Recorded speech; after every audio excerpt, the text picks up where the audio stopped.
وعليكم السلام ورحمة الله وبركاته. بسم الله الرحمن الرحيم. ربي اشرح لي صدري ويسر لي أمري واحلل عقدة من لساني يفقهوا قولي.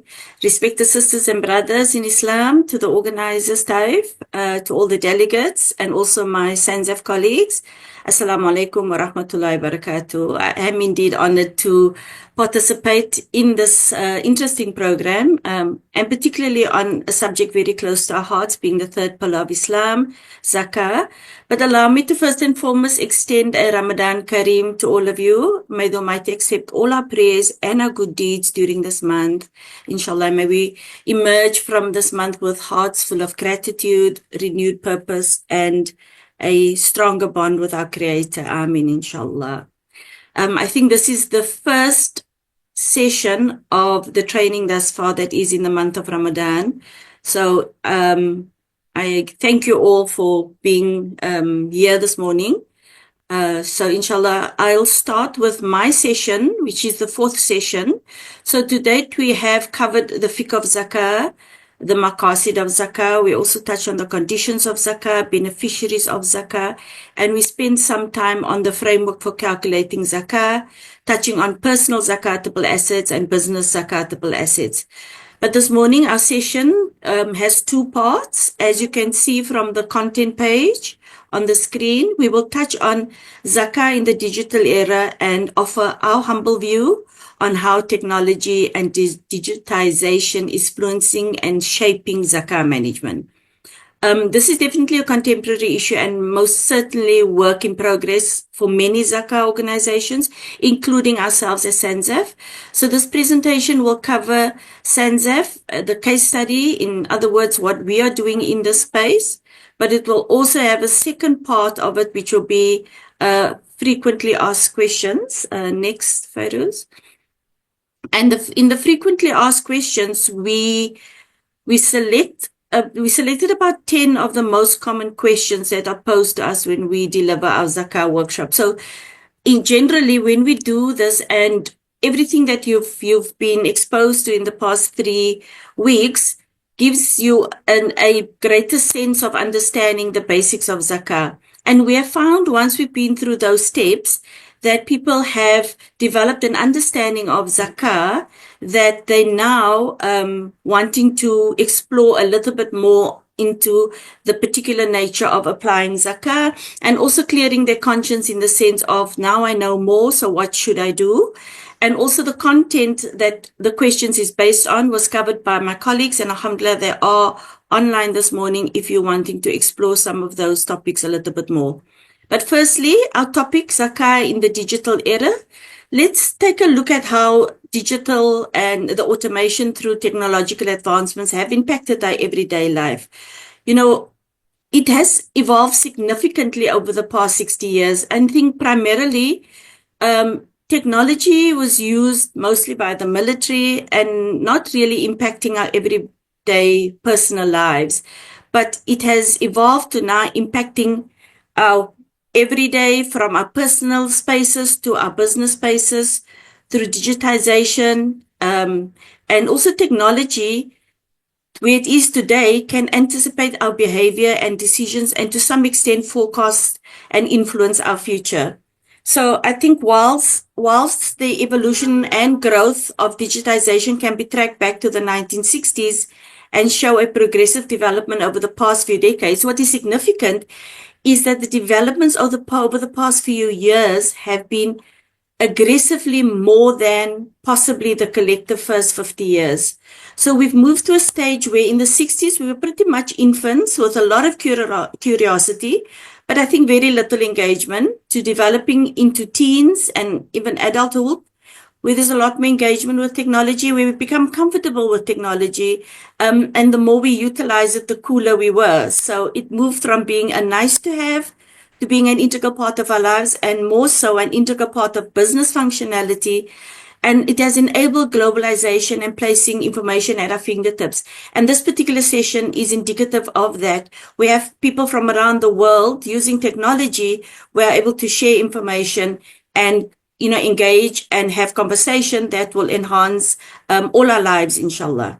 So in the next slide, just reflect on these questions just to get a sense of, when we talk about how technology has become an integral part of our lives. How many times have you looked at your phone today? I had to do that a few times just getting ready for this seminar. And just, kind of linking up my computer and my phone and all of those things and my camera and checking the sound. So I've engaged with technology quite a bit this morning. And also now we ask the question, I mean, how many times did we do a Google search this past week? Or how many times have we done online transactions over the past month? And I think also, how many times have we used testimonials of influencers to make decisions, whether it's personal or business? And also, with the advent of AI, how many times have we used AI to write a report or to write an essay or to even just complete something for work or even personal studies? So I think technology has become an integral part of our lives. And if you doubt it, I think just these questions will make you realize how much more engaged you are than maybe you are aware. So I think I would like to just with the next slide, bring some statistics that I've extracted from Statista. And basically what you see on the slide is some statistic around how the world has embraced technology.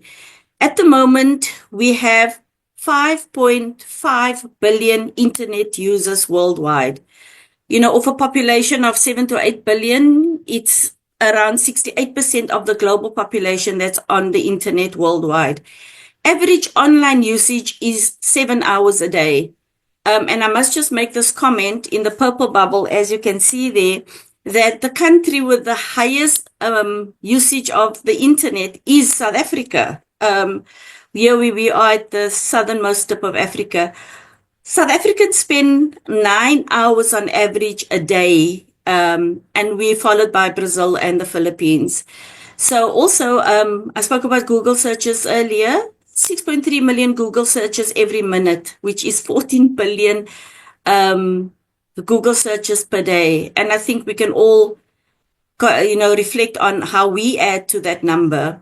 Online purchases still a bit low from global retail sales, but we can see it is significant. 20% of all global retail sales is made online.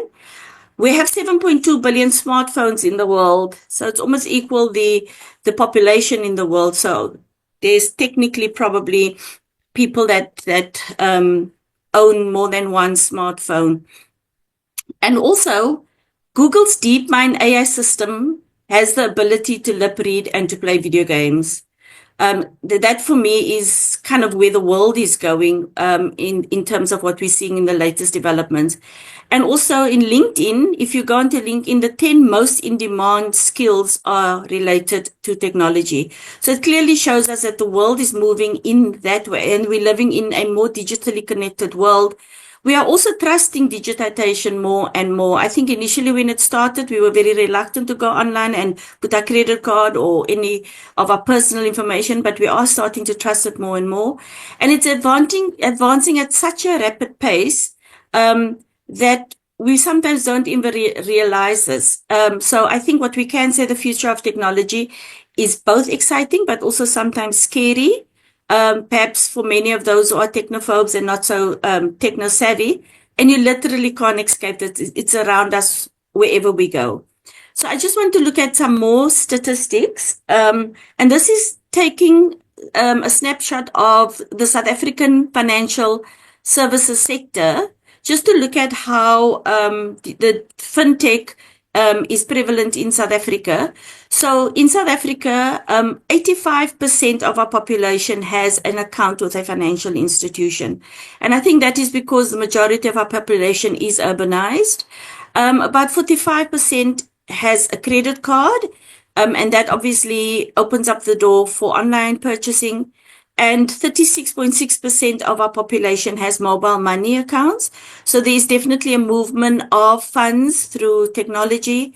And we currently close to 30% with our online purchases and bill payments. So I think, even here at the southernmost tip of Africa, people are embracing the digital world. But now if we want to look at how does this reflect in NGOs, because I think if you look at most Zakah institutions, being non-profit institutions, they are mostly registered as non-profit organizations, and similar to SANZAF. So in my next slide, what you will see here is data that I extracted from Hootsuite, which is a social media management platform. And it talks to how nonprofit organizations are using social media. And interesting enough, Facebook seems to be the highest in terms of 96% of nonprofit using Facebook to share its proposition to its stakeholders. 92% use Instagram, and then there's 86% LinkedIn, and so on and so on. So I think what we can derive from this, and even if I look at SANZAF's own history, our organization is 50 years old, alhamdulillah. But we can imagine that when it got started in 1974, it was pretty much, a lot of it was manual processes. And to a lot of extent, NGOs often struggle with funds for this kind of layout to actually do advertising and campaigning. It means that you must find your own admin money, because you do not use the zakah that the Muzaki entrusts with us. And so if you look in the past, we literally only had radio, print, and maybe TV to communicate our proposition. And that was very costly. I think it's simply due to the economic principle of supply and demand. Just to flight a 30-second ad during a prime spot, like during a national or international soccer match, or just before the evening news, was very sought after slots. And I think big corporate brands could dominate the space because they had the kind of funds which left NGOs completely out in the cold. Now, as you can see from that data, the playing fields are starting to level because the barrier to entry on these platforms are not necessarily now driven by affordability. It's open for all. And I accept that, to do a decent social media campaign would require a financial outlay, but it's much less than before. So having just sketched that bit of a background, let's just ask the question, what does Islam say about technology and in the digital world? So there are many opinions, and I've seen many papers written around on this, and there are some cautions against technology, but the default ruling is that as long as it benefits mankind and as long as it does not contradict the sacred law of our deen, such as creating partners with Allah subhanahu wa ta'ala, then it is considered, if it doesn't do that, it is considered permissible. So Islam does not regard technology, excuse me, and scientific advancements as impermissible as long as it abides to the boundaries of Islamic law. So the important question to ask when we look at this technology is it benefiting mankind? Is this technology going to affect our religious practice and beliefs? Is it going to affect our human relation and social cohesion for better or for worse? What effect will it have on the environment? What impact will it have on the health of people now and even future generations, on their sustenance and so on? And now we're talking really about the maqasid of Sharia.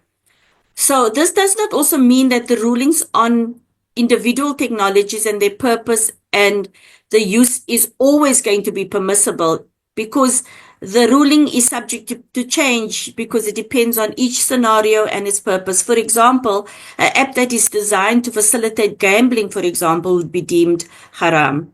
So I think just some interesting things about the Muslim world. We know that Muslims form part of the stats that I put up very, very early around how the whole world is embracing technology. So yes, Muslims around the world are embracing technology, and we are part of that global community. And I think we are quite creative in using technology to even further our beliefs. Just some examples. If I go to my next slide, some examples. If you look at what we see here, many convenience type apps have been developed, whether it is, adhan notification, Qibla direction finders, halal places to eat for travelers, or even websites just tailored for Muslim, like online lectures, what we're doing now, question and answer sites. So technology has certainly been openly embraced by us, but it is extremely important. The point I want to make here that in Islam, everything must be done in moderation. So the pendulum cannot swing exclusively to the convenience that technology advancements bring at the risk of putting into question our Islamic principle. So it's not a matter of technology at all costs, but I think we are creative enough to make technology something that is of benefit for our ummah. So I think just going into my next slide and looking at zakah management for organizations who do the work that we do and how digital transformation has impacted this field, we see that the challenges which most zakah organizations are mostly that of inefficiency. So the challenge is that they have outdated systems and they don't have the necessary funds to continuously update that. And with that, there's a lack of tracking, so that obviously tracking both of where zakah funds are being collected and where zakah funds are being distributed, and to look at trends and to see whether the organization is efficiently tackling all the necessary things that a growing and developing community is moving towards. But I think often we look at what can be the solution, and technology can certainly play a part in reducing and I think even eliminating inefficiencies, and that would aid the organization to move to processes that is a lot more efficient, like such as digital payments, even digital verifications that take out the human intervention, that just allows for greater even security. If we look at things like blockchain security, which is measures to protect the integrity of networks and applications. And so I think within technology, there is a range of solutions that can help organizations such as ourselves who want to provide an effective, efficient, and transparent service to our community. Technology certainly can play a role in this.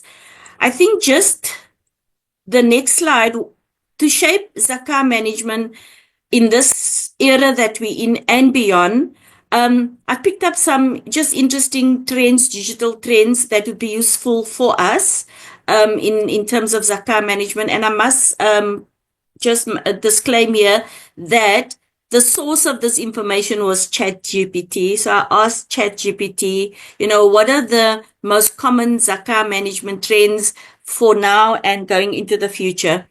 It is kind of noted that 75% of all zakah contributions are now made via smartphones.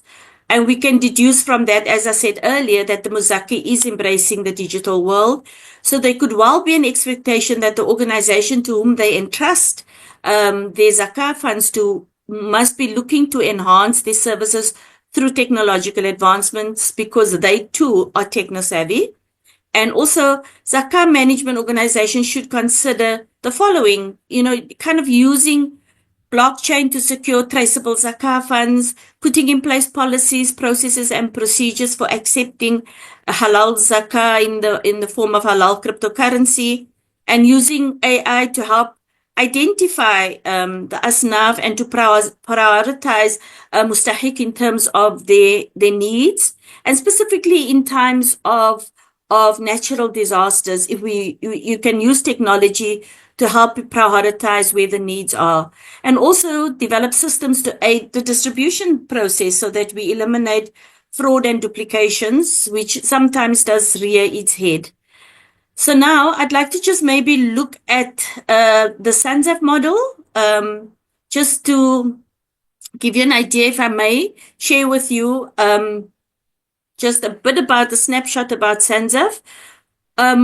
If you look at the model on screen, it's just to highlight more or less how SANZAF operates. And I want to talk about what our humble attempts are to digitize our processes, granted that we still have a long way to go. But just for the purposes for you to understand how SANZAF operate, if you look at this model, what we have is two specific offerings, which is our Zakah collection and our Zakah distribution. So we go out and we appeal to the mustahiq in very specific activities and actions that we do. And then obviously in Zakah distribution, we have specific processes that we follow there. And it's underpinned by our compliance to Sharia law, very strong focus on governance and reporting, and also, inshallah, monitoring and evaluation. But if you go to the Zakah collection aspect, you can see there's a lot of education and advocacy that happens there. We do a lot of advice and guidance on the fiqh of Zakah, which is help us having ulama on our board, such as Maulana, who's also on this session this morning. We give a lot of advice and guidance on the calculation of zakah, and specifically in the month of Ramadan, we actually go out and offer consultancy sessions where we can sit with an individual in a private confidential setting, and they can bring all their documentation, whether it's statements of the investments, whether it's bank balances and all of that, and we actually can guide them, calculate their specific zakatable assets. And then also we facilitate the transaction of zakah payments, which is critical and it's important. And then there's constantly a communication feedback. On the other side, with our zakah distribution, there's a lot that goes into assessing for zakah eligibility, because we want to make sure that whoever we distribute zakah are those who has been identified in Surah Tawbah, verse 60, which is the 8 categories of individuals who may receive zakah. So we have we have a process where we go through that, and then there is also the disbursements and also some level of education to the asnaf, just to make sure that, you know, they understand the processes, they understand how to access our services, they understand what we need to do enable to disperse funds. And then also we have the two aspects of our distribution, one being welfare, and that is attending to the short-term needs, versus development programs, which is attending more to the long-term needs. And we're trying to have a ratio of 40-60 within SANZAF, 40% of our funds spent on welfare, and a greater proportion, 60%, spent on development programs, because we believe when we develop an individual, which is mostly through giving them the ability to access education and skills and knowledge, that has a greater propensity to affect the levels of poverty.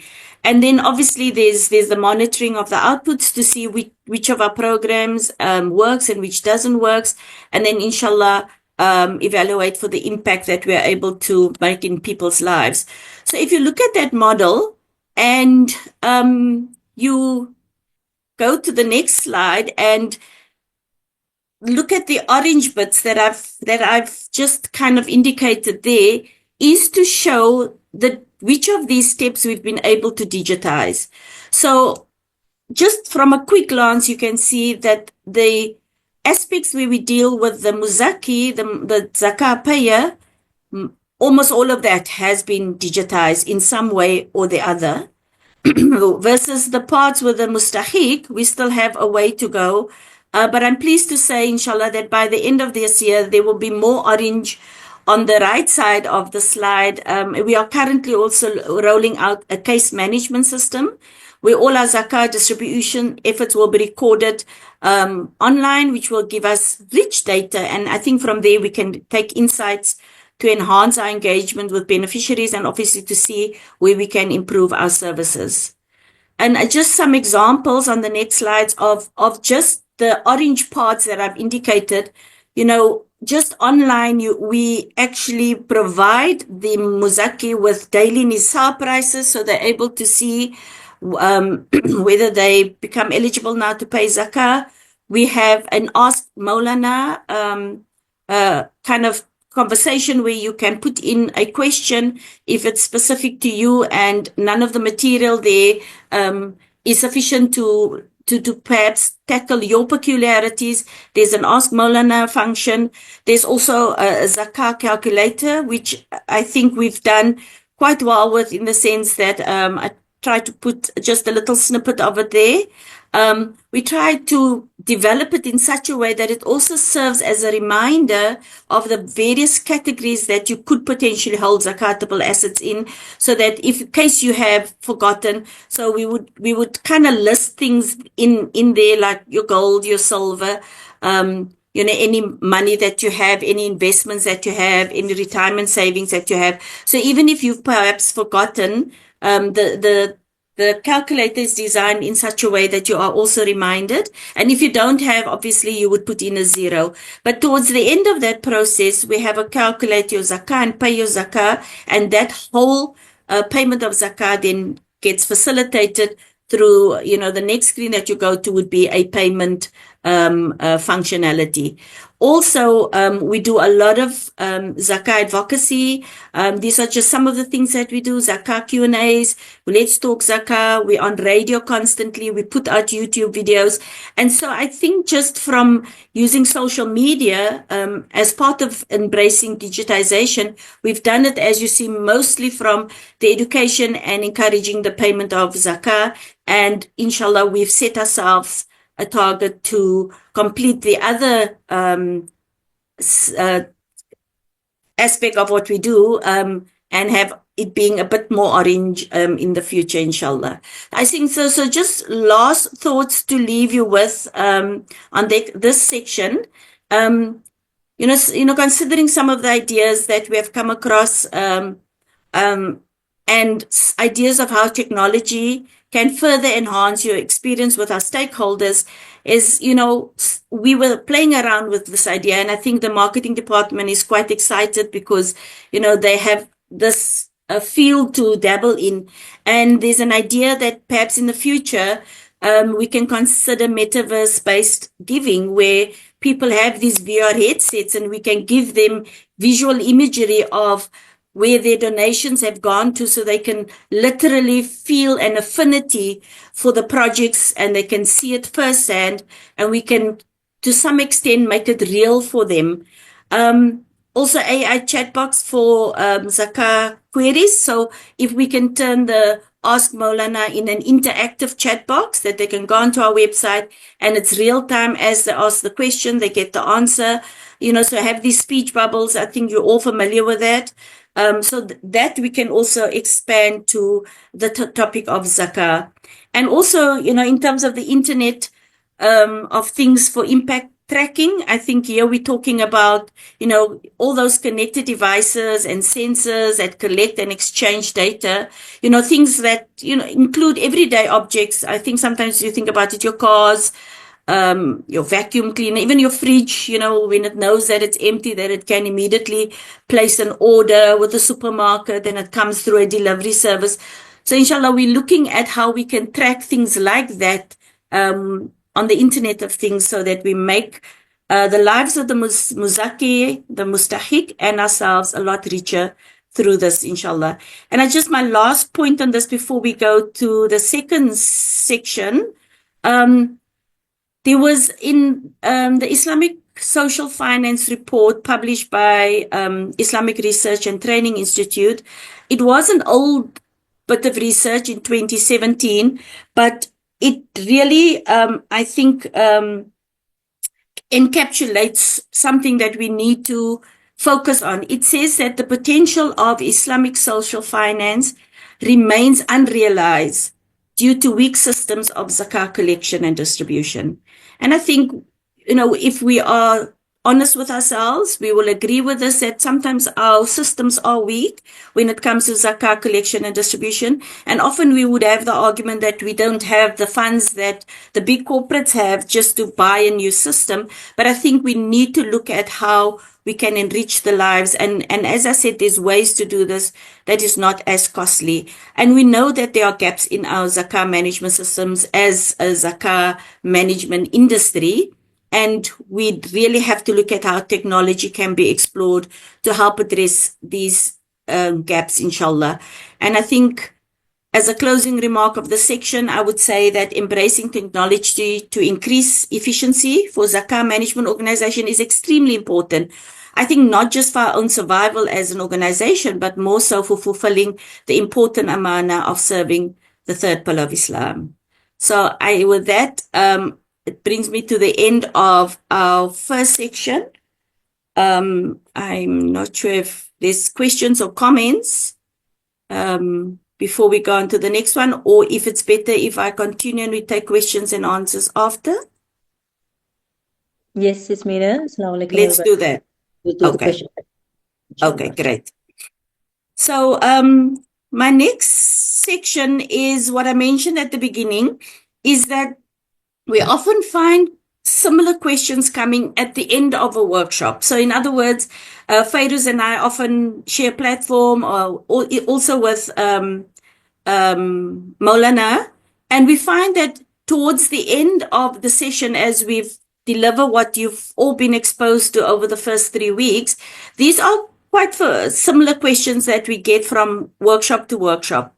So the first question is, now that we've explained to somebody that they must track their savings in relation to the nisab, and they must know that once they've reached the nisab, that they actually, I think, put that date in the calendar, in the Islamic calendar, and make sure that they track what happens within that calendar, because then that becomes the Zakah anniversary payment date, 12 lunar months from that date. So now they know that, but the question now says, I didn't do that. So if I forgot my Zakah valuation date, which date should be used? Now, when somebody asks us this question, we encourage them to apply their mind to try and remember the date.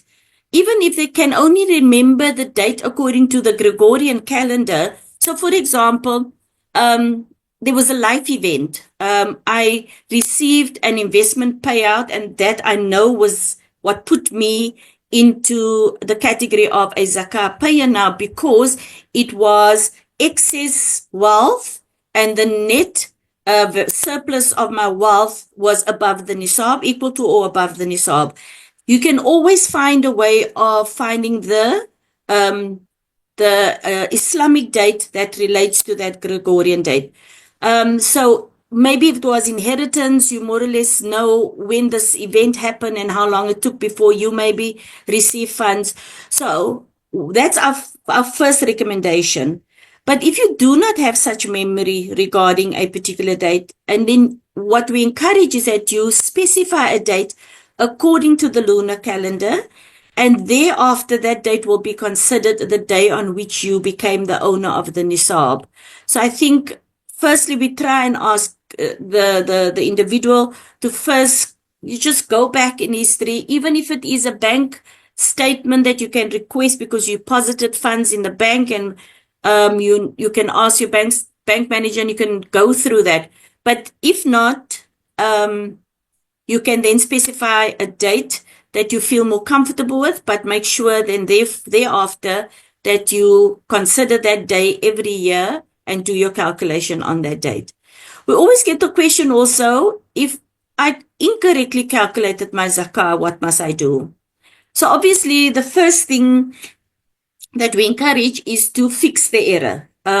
We encourage that before you say, I didn't know, because ignorance is not going to be your excuse. So you first have to do is to try and fix the error, find out what was the error that you made, and even have to reach out to a knowledgeable person, even ulama or the imam that you have a good relation with. And then once you fix the error, you must determine if the zakah paid was either too little or if it was more than required. If it was too little, so in other words, let's say you've now established what you should have paid was 10,000, let's call it South African rands, but you only paid 8, it is encouraged that you, as quickly as possible, pay the difference, because that is a zakah debt. And we do not want to face our Creator having owed something. And you also can apply the principle of qada'an, which was, I think, covered in the sessions already. So in other words, you make up for something that, an ibadah that you had lost doing. But on the flip side, if you had paid more zakah, so let's say it was 10,000 and you ended up paying 11 or 12,000, so it was more than required, you can either set it off against future zakah obligations. In other words, wherever you hold your information in terms of reconciling it, whether it's an Excel spreadsheet on your computer, you can note that and you carry forward the 2,000 that you made in excess of what was required, or otherwise you can make the niyyah that it must be regarded as sadaqah, because Allah subhanahu wa ta'ala will certainly reward you for both the zakah and the sadaqah that you have paid. So then the third one we get just around calculating and how we're treating zakah is, if I have now sat through a session and I realize now that I have unpaid zakah in respect of prior years. So I have become conscious now of how important zakah is and how the many tools that's available now for me to pay my zakah, but I realize now I did not pay zakah in the past. So we make the point that unpaid zakah is a debt due to Allah subhanahu wa ta'ala. So it's important, as we said before, to settle this as soon as possible. So what you need to do is to calculate what the unpaid amount is. And if you are unable to pay that in one payment, so for example, you've calculated, let's go with the example of 10,000 Rand, and you've calculated that for 10 years you have held this as net surplus wealth, from one lunar calendar to the next, for 5 years. So that means that you need to have, to settle that, you need to have 50,000 as a once-off transaction. But let's assume that you do not have that. We've heard this also from the previous speakers, that zakah is not meant to be burdensome. So the recommendation is that you make niyyah and follow through on your intention, and Allah subhanahu wa ta'ala will accept it and make it easy for you. So in other words, the same like you would do salah, pay in your salah if you have missed salah, by performing a qada with every waqt. So, for example, when the waqt of dhuhr is upon you and you have missed many dhuhrs, you will perform another dhuhr, and tomorrow the same, and so on, until you have completed whatever you owe. So that's what we encourage. Every year when your zakah is due, pay off another year, and then for 5 years going forward, it will take you that period of time to settle the debt of the prior 5 years that your zakah was unpaid. But if Allah wills and there's a windfall and you've gone through year 2 and there's a 30,000 balance and you're able to do that in one go, it's better for you that you do that, because your future is not guaranteed on this dunya. And if you have that available, the recommendation is to settle that first, to settle your debt first, inshallah. Other questions that we get on the slide is zakah due? And there's about 5 things that we get commonly. Is zakah due on estates and on trusts? So an estate, we're talking about now an inheritance where there is the winding up of an estate. So the principle of ownership must be considered here. So remember, in Fairuz's presentation, she said there are 4 conditions that must be present before you become eligible to pay zakah. And one of it was the principle of ownership. So if we consider the principle of ownership here, if an estate is being wound up, and even if you know that you are a beneficiary of this estate, but it's not yet been wound up completely, and the beneficiaries haven't taken ownership yet of their inheritance, then it does not belong to you yet. So in that instance, there is no zakah due on the estate, because you as a beneficiary have not taken ownership of the inheritance. Until it's paid out to you and you take ownership and you can do with it and sell it or give it away without having to check with somebody else, then there is no zakah liability on you yet. On trust, so the beneficiaries of the trust, and access to funds in the trust. So the first consideration here again is the consideration of ownership. Can you access the funds in the trust? Has the trust been set up in such a way that you can? And if you can, then clearly it is zakatable, because then it is something where the principle of ownership has been satisfied. If not, if the trust is built to such an extent that it only pays out at a life event in many years more still to come, and you cannot access the funds, then it's not zakatable. But let's say in future the fund pays out, then each beneficiary will add whatever allocation they get from the trust, they will add that to their basket. I think that was also a concept that Fairuz used. And your basket will consist of all your personal zakatable assets as well as your business zakatable assets. We also get the question on, is zakah due on employee incentive schemes, incentive-based schemes? So it's a common thing in South Africa, and I think it might be a practice in other countries as well, that employers offer employees an incentive-based scheme as part of their strategy to retain the best talent and to also attract others with their perks. But we often find that these incentive-based schemes comes with conditions, so such as the length of service, and also these incentive-based schemes are mostly in the form of shares. So let's say you work for a listed company and they tell you that we will give you shares after 5 years of service. So it only vests in 5 years, even though they sign you up as an employee and they provide you this perk.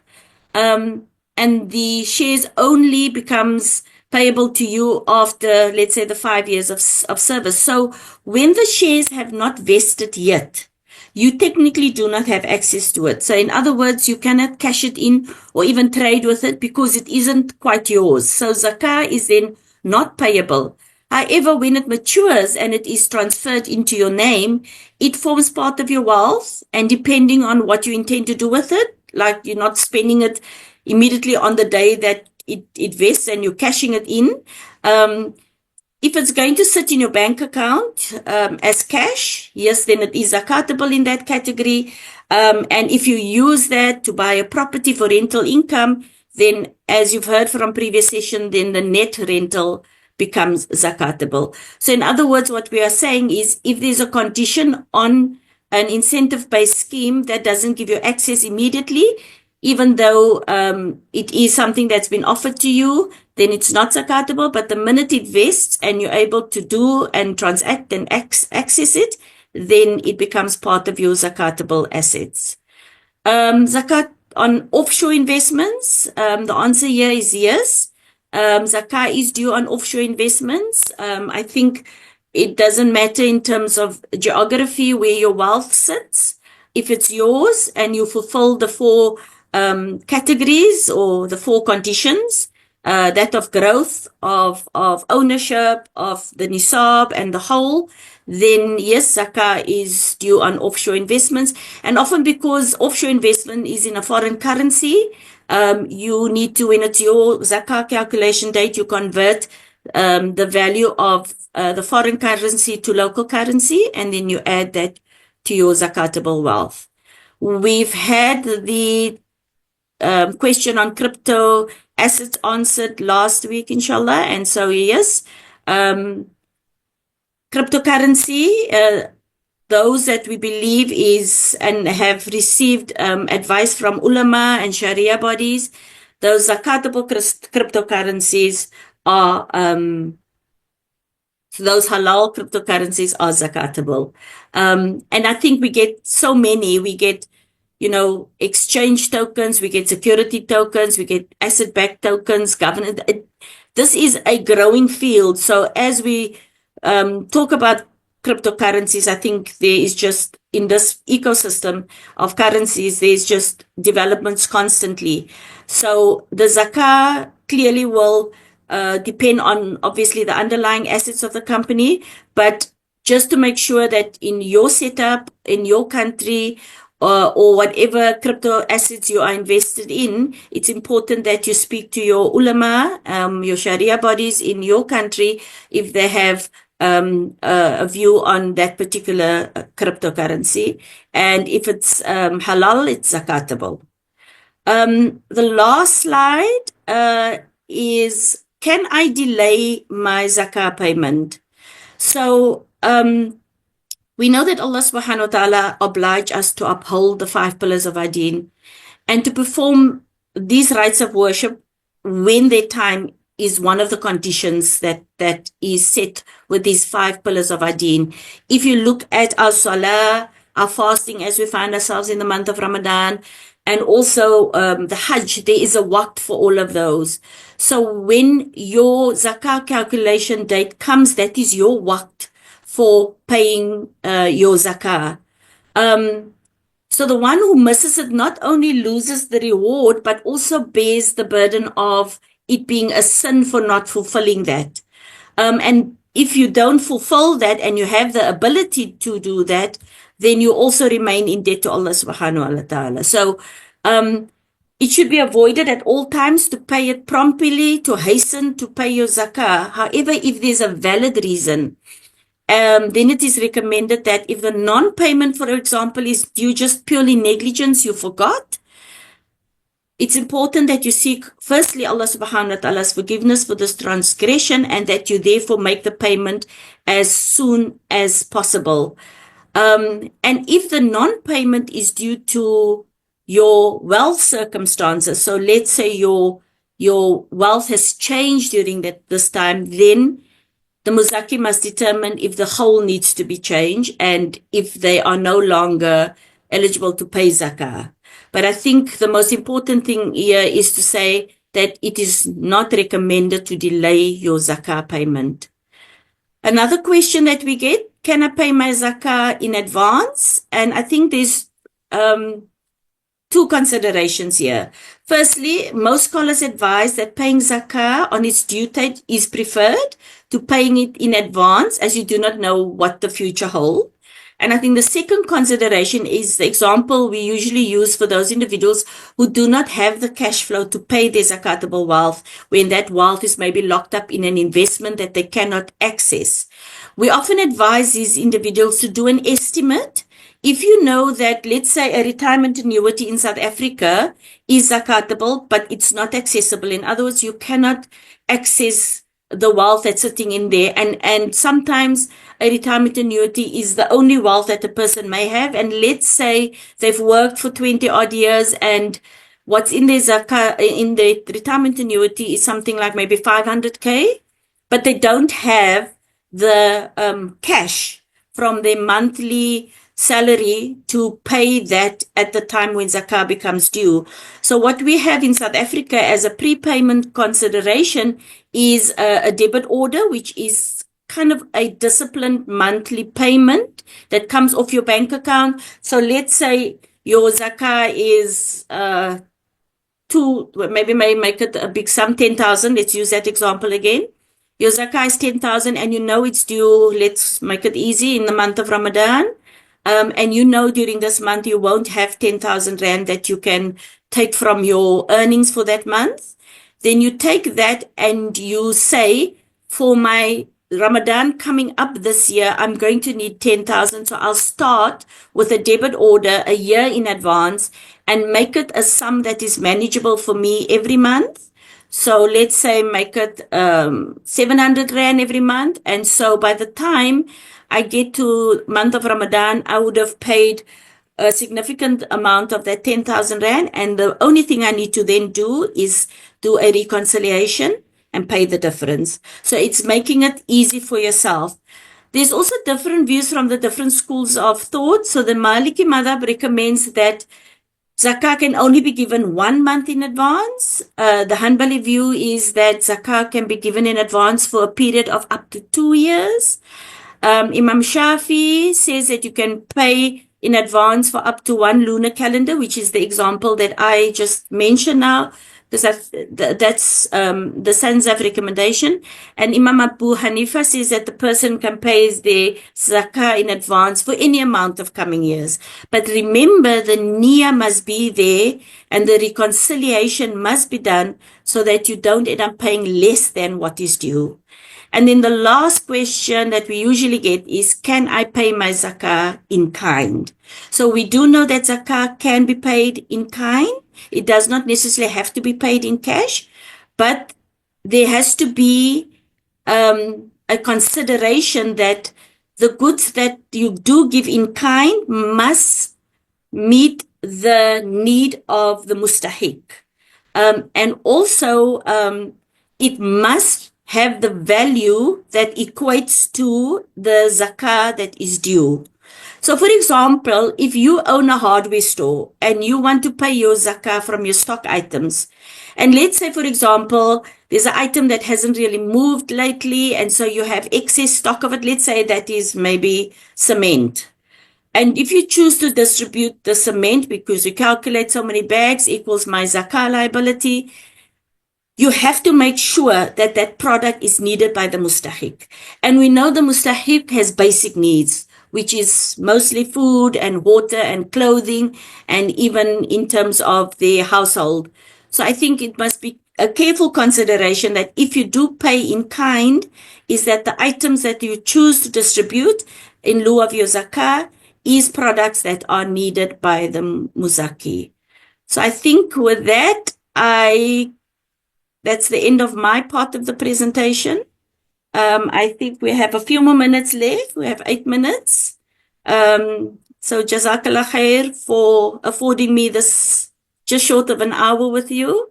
If there are any questions or comments, let me just see. I also have my colleagues online if any questions. Yes, Mina. Assalamu alaikum, everybody. Alaikum. Yes, there are some questions. Can I ask you the questions or do you want to read them yourself? Can you see? I'm trying to load it up now. Okay, so the first question says, can a bad debt be turned to zakah? For example, I owe 5,000 euros for 2 years. My zakah due is $5,000. Can I write off my debt as zakah? So you have somebody that owes you. Is that how I understand it? Yes. Somebody owes you money, but you want to write it off as zakah. So you no longer want to tell the person, no, it's okay. At least you want to tell the person, no, it's okay. You want to write it off as zakah. I think I could come in here, Yasmina. Okay, Maulana, shukran. Okay, we'll come in. Well, we'll get an ulama's perspective. Okay, Bismillah. When somebody owes you money, you can't just write it off as your zakah unless the person that owes you money is zakatable. That's the first part. The person that is not paying you must be zakatable to write it off as zakah. Secondly, if you know the person is not paying you, so Islam is not there to make you poorer. So he's not going to pay me. So it's a bad debt. So I don't pay zakah on that money because I don't have the money in my possession. Thirdly is I pay the zakah on that debt when the person pays me. Again, la yukallifullahu nafsan illa wus'aha. And Allah was not going to burden you with things you can't handle. So either you give it to the person if the person is zakatable. Secondly, you don't pay zakah on it because it's more a loss for you than a gain, or it's become a liability. Thirdly, you can make intention to pay the zakah when the person pays you the money that he owes you. Shukran, Maulana. I picked up here the Q&A, one from Khalid, asking how the data is collected and validated in South Africa and the transparency is monitored in the distributions of zakat to the needy. So just firstly that, and I'm going to share probably more the SANZAF methodology. So we have in not the ideal form at the moment, like a proper case management system, but we have online ways of collecting data because in South Africa, the South African National Zakah Fund operates in 8 hubs, and we have around 27 offices that and locations where people can come to for assistance.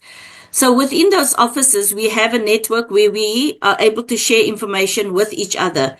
But when we validate data, and the data that we need to validate would be the circumstances of the mustahiq. So we have built in there the taking on process where we have quite an extensive list of information that we require. So we don't proceed if we don't get at least a valid identity document. We don't proceed if we don't get an idea of the person's address. And if they are renting and they're looking for rental assistance, is to get a copy of the lease agreements. And the validation of that information happens by the caseworker themselves, but also with every case there is the home visits. So we have people who do field work in our organization, and if there's new cases that come, there is a field work, and that's the only way. And like I said before, and that's the second pillar that I showed, the SANZAF model that didn't have so many oranges, is the part that we are now looking at kind of automating, because once you're able to do that, it's easier to validate, and then also being able to link that to call it our Department of Social Development system, where we're able to see verification of identity and all of that. So that's one part. And then also digital platforms and non-digital platforms for distribution of zakah. So I think we were kind of forced into a situation during COVID, and I think many organizations as well, even businesses, to think about alternative ways to reach people when we weren't able to have personal contact. There was social distancing. And that was the time when we started doing vouchers, digital vouchers. And so individuals could get a digital voucher to their phone, and they could then take that digital voucher to a retailer, shopping center, or a supermarket, and buy the basic goods that they required. I think what we have in place with most of the supermarkets where we purchase these digital vouchers from is that they're able to track the use of the voucher, and they're able to track the redemption. So I think once we do it digitally, it becomes easier, therefore, to look at how it was spent, what goods were purchased, so that we have a better sense of whether the vouchers and what the needs of the beneficiaries are. But there was still a good amount of manual distribution. So we had to still, particularly to the elderly on our books that were also in need during COVID, we literally had to still take food hampers, obviously within the necessary restrictions that we had. We had to obviously wear the hazmat suits and all of that just to protect our own staff.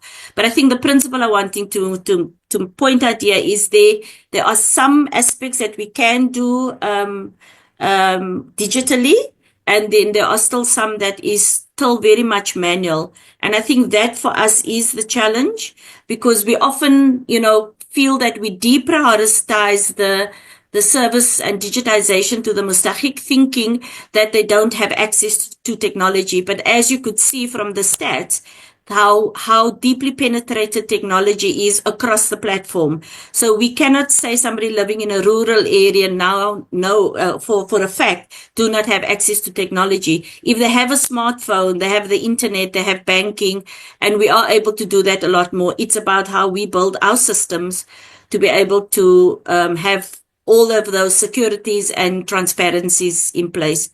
So I can't give a specific percentage, but I would think as a balance, I would say there's a greater percentage still, maybe a 60% still on the manual processes, and maybe about a 40% on digital platforms. Sharing some more global figures, I can share with you what I've used, inshallah. I can get your details, inshallah. Fairuz, a question. Maybe you can answer this. As an entrepreneur, when we calculate zakah, the amount we should pay, I haven't it in cash. How can I do it? Is it possible to push it later?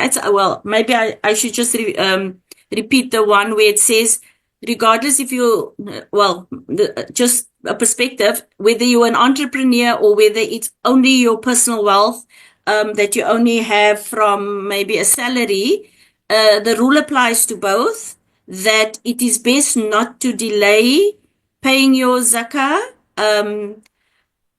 And also, we have to take this pillar of our deen as serious as we do the rest. So if it is meaning that we have to do something to get cash flow, i.e. even sell a piece of asset, then that's the extent that we have to do. But if you know that your cash flow is something that is very volatile, then plan ahead for it. That would be our recommendation.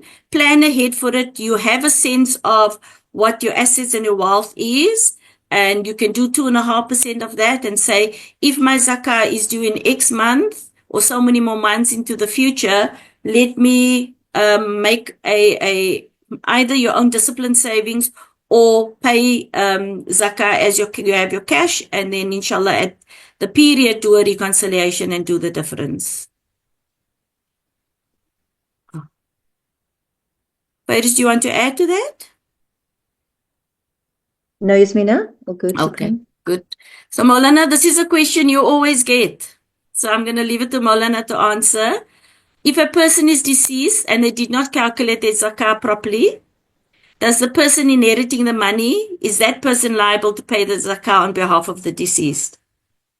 Bismillah ar-Rahman ar-Rahim. First of all, you must be able to imagine an intention to pay zakah. So when the person didn't make intention, you don't have to pay the zakah. That is the fatwa. Taqwa is if it's my parents, do I rather want Allah to save him from the adab or the punishment, and I pay on behalf of him without him even making me a proxy to pay his zakah? Because zakah is also a debt on the person. So whether they made niyat or not niyat, taqwa-wise, it is better to rather pay on behalf of the person before you distribute the inheritance to anybody else. Shukran, Maulana. So I think there's just one last one. I think we answered. Oh, okay. More's coming now. There was one that was in the chat, not on the Q&A, and it asked, can zakah payers give zakah directly to a beneficiary? I think when the one of the earlier presentations, I'm sure I remember this, it says one of the objectives of zakah is to kind of build the relationship between the muzaki and the mustahiq. And I think on that basis, it is advisable to pay directly, in the sense that you get a sense of, first of all, you have to make sure that the person that you give you the zakat to is zakatable, which means as somebody who has wealth, you are therefore encouraged to go and look and seek the poor. And that in itself is one of the beauties of zakah. And when you do that, there's always that sense of gratitude that kind of overcomes the person who pays, the sense of gratitude that you thank Allah subhanahu wa ta'ala for not putting you in that situation. So I think that closeness and that mahabba, and also that saying that the Prophet sallallahu alaihi wasallam said, none of you have iman, truly iman, if you do not love for your brother what you love for yourself. And I think in a sense where somebody opts to give it directly, it kind of gives you that sense of first-hand experience. That doesn't mean that if you give it through an organization like, for example, SANZAF or maybe Business or those organizations around the world, that that you cannot have that emotion, is because in the way that I spoke earlier, and some of the ways that I spoke about the technology that we can use going into the future, is also to allow the muzaki to have an experience. So you can either volunteer and go with the organization, or offer your time with, for example, with our bursary programs where we look for mentors who, if we have a bursary student who's doing accounting and we have a Zakah payer who is an accountant, that they want to do more. And so we can do a buddy system where we share telephone numbers. And if the student wants to ask a question from a practitioner, that they're easy accessible and they can do that. So there's 2 more questions that came in now in the last few minutes. I will take these 2, inshallah, and then we can close. How can I pay my zakah from my rental income? So first of all, rental income is a category of wealth that is zakatable. So I think when Fairuz spoke about your zakatable assets, she said that if you own a property and your purpose for the intention and the niyyah with that property is that it must generate an income for you through the rental income. So the rental income, therefore, that you received from the tenants, less any taxes or costs that you have against that property, the balance of that rental income is then part of your disposable cash. So that would more than likely go into your bank account and it then becomes yours and it's your halal money, which means you are able to pay your zakah from the balance of the rental income that you have and you're able to save. So the answer to that is yes, you can use rental income to pay your zakah. What is the nisab for silver in grams? I think I had it for, it's around 11,500 in South African rands. So I think there are different calculations. What I've seen several figures on the internet used by various organizations. Yeah, Yasmina, we can just tell them to go onto the 812 grams of silver and they can work it out in their country or in their region. Maulana, if I might just add, it's 612 grams, 0.36 grams in South Africa, and there are different views on the exact amount of grams that they use for the nisab of silver. However, follow in terms of what the ulama has prescribed or has guided you in your country. So if your country uses a slightly different amount, then use that as your guidance. And I think that would be best. Fairuz, there's a follow-up question from Jeffrey. Also on the nisab, what is preferred, gold or silver? And I know that you touched on this. If you can just reiterate that. Yeah, Bismillahirrahmanirrahim. So when we look at, why people or ulama prefers to use silver versus gold. So when we look at silver is only about 612 grams of silver compared to gold of 87.48 grams of gold. And if you look at the value between the two, silver is much less compared to the gold. Silver is around about 11,300 rand if I compare it to South African rands. And gold comes to around about, I think about 60,000 or even more than that, which is, I think about 112,000 something. Yeah, 112,000. So if you look at the difference between the two, silver is much less. And we recommend you use silver if it's the recommended nisab in your country. We recommend silver because more people would be contributing towards this pillar of Islam. And in the direct reverse or inverse, which means more people would be benefiting from this social justice element.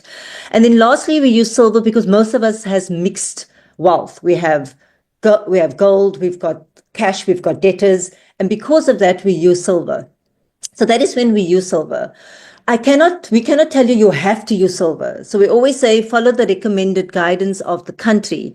But there is an opportunity where you can use gold. If, for example, and this is generally for a lot of the women folk who may have gold coins, and we usually tell them if they've got no other wealth besides gold, then we recommend that you use gold, the gold nisab, because you have gold as wealth. Use the gold nisab, and that is the 87.48 grams of gold. So that is the difference when we recommend you use silver or gold. But if you decide you want to use either of the two, then both is correct.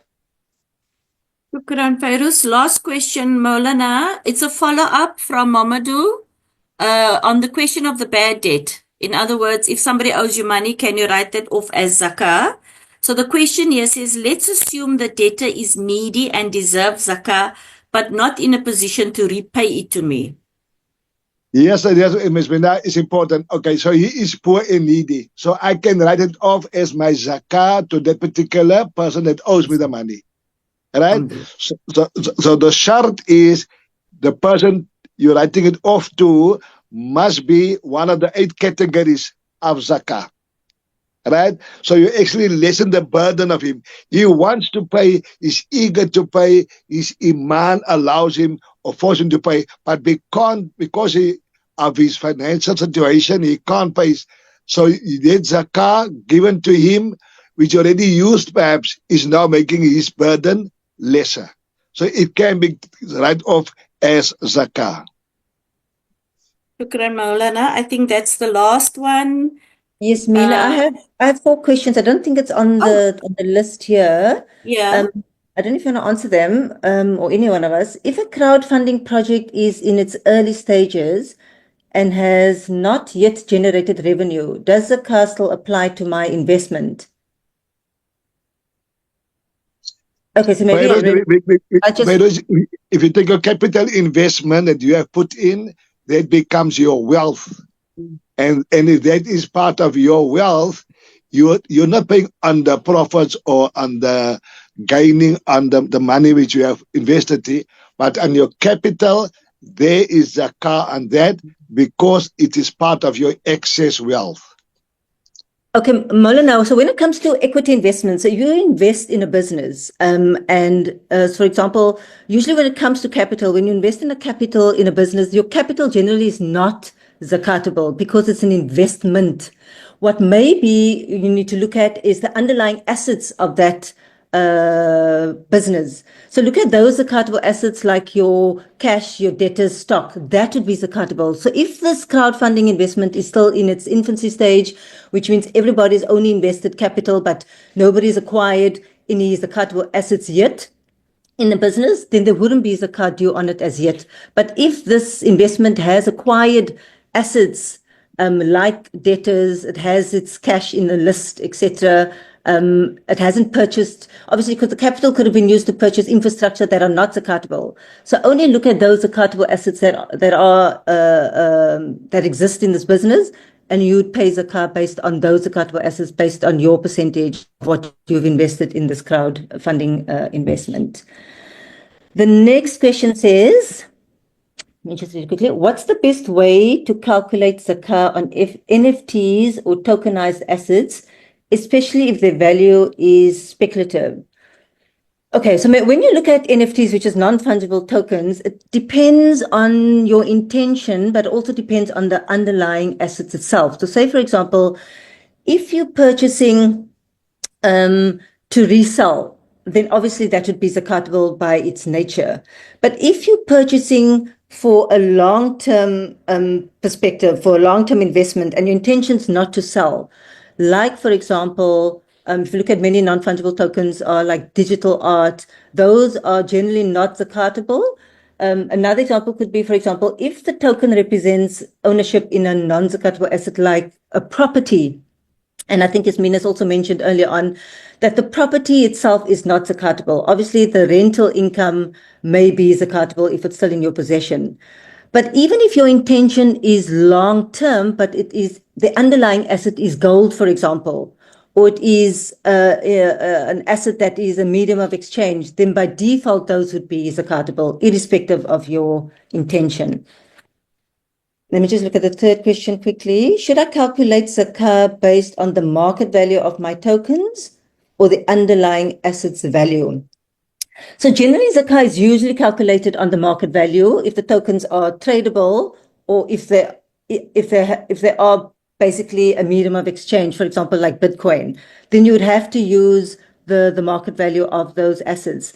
But if the token, like I mentioned earlier, represents an asset that is not tradable and is not a medium of exchange, but is used and is, for example, in a property, then obviously it wouldn't be zakatable, and you wouldn't have to pay zakah on it, irrespective of its value.